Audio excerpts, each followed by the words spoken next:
So I'm going to start off today's video very quickly as I finish my pancakes. I made chocolate chia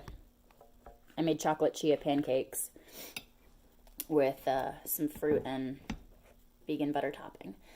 But while I eat this, I want to talk about something that I think the word disappointed works best.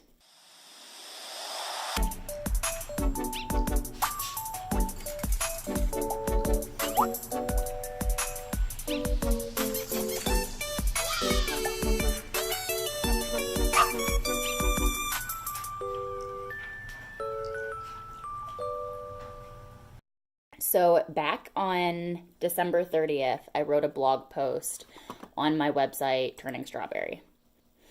The blog post covered all the details of my 2019 plan, what I wanted to achieve moving forward, and how I planned on getting there. Now, these are morning thoughts because as Turning Strawberry grows, as it grows as a brand, as it grows as a product piece, as it's increasing its sales offerings, as across the board, as it grows, there's going to be openings for competitors to step in. There's going to be openings that I'm going to experience trying to market or trying to sell something, trying to achieve something, and it's going to get cut into. And the reason I mention this is because in that blog post, very, very specifically, I mentioned wanting to do like yoga and wine or yoga and beer, something along those lines, to transition into more of an instructor-based form of income, as well as different things around the start of spring and around Earth Day.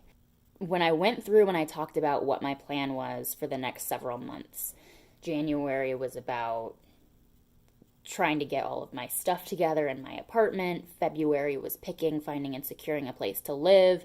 March was moving, getting out of this apartment. Kind of getting to the point here. I mentioned that there was a venue that I had as a top contender, and that I really loved, and I was just working out the details. So in December, I had gone to Midtown Wine Bar here in Reno, Nevada. I had scoped it out amongst many different places that offer the same stuff, and I really enjoyed the atmosphere. Walking in, I scoped out the layout, scoped out the floor. In my head, I envisioned exactly how a beer and yoga or a yoga and wine event would go. And the reason why this place was so good, it was such a top contender, was because when you walk in, there's lounge space. It's a very hipstery vibe. But there's lounge space that you can clear the couches out of, you can move the tables out of the way. It's concrete flooring, and there's space. There's space for at least 10 people with full-size mats to roll out and to do yoga. They have a full wine selection there, and they have beer on tap. So this goes towards those that don't like wine, or it goes towards those that don't like beer. Now, I had talked to them about wanting to do this, so much so that their website has the contact form where it doesn't send you a receipt of what information you send them, which I unfortunately just realized. And when I officially reached out and tried reserving this place for March, in December, sent them an email requesting information about potentially renting the floor out, or if they would be interested in doing a type of fundraiser with it, basically as a benefit. So the instructor volunteers their time, the venue volunteers their floor space, people come in, there's a recommended donation amount, and it's for some sort of organization. So I love animals. My organization of choice would be the Humane Society.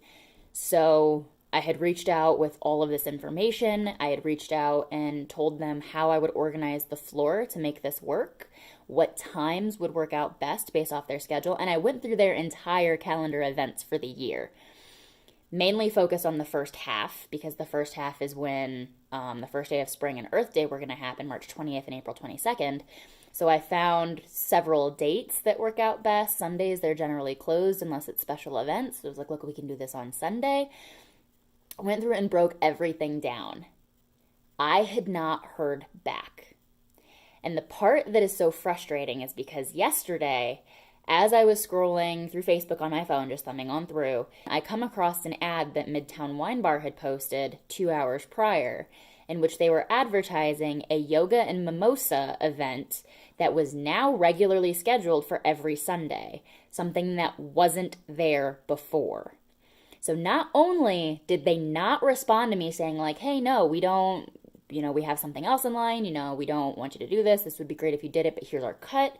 No, they have one of their bartenders. I did some research on this. One of their bartenders is going to be leading the yoga class and then offering mimosas afterwards. They took my idea. Now, I'm not angry about this. I'm not, surprisingly.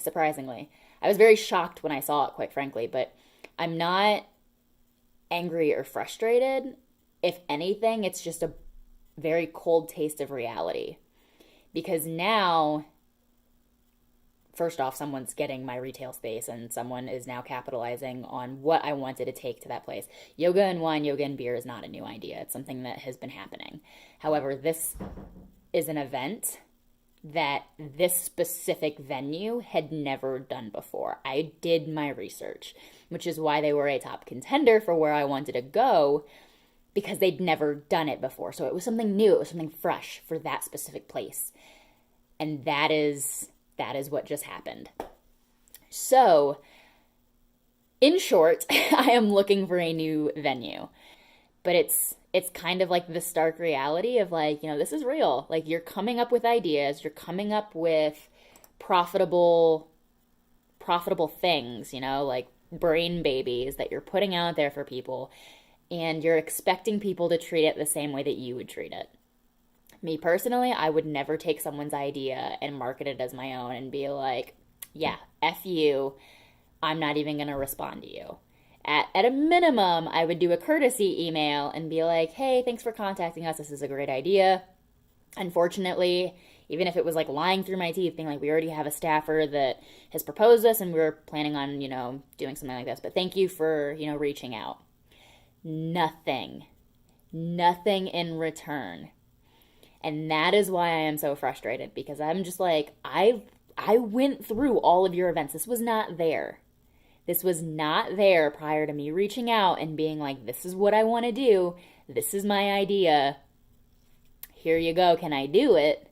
And without even a thanks for the awesome idea, we're going to do it ourselves. They're just going to launch that on their website and be like, yay, come pay $10 for yoga and mimosas.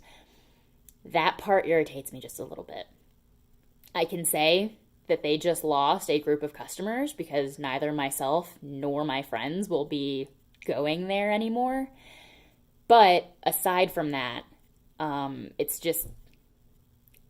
kind of a welcome to the game, I guess, Be a little bit more protective about your ideas. So I just wanted to get that out there because I discovered this yesterday. I was scrolling through Facebook and it was, hey, there it is. But I don't understand it. I don't understand the morality behind it. I don't understand the concept behind boldface taking someone else's idea and just not even a thank you. That's it. If you have any feedback, any suggestions, any thoughts on it, please feel free to comment below. If you haven't already, hit subscribe. That way you can hear all the more rants from me in the morning with disheveled hair. So, thank you, and I will see you next time.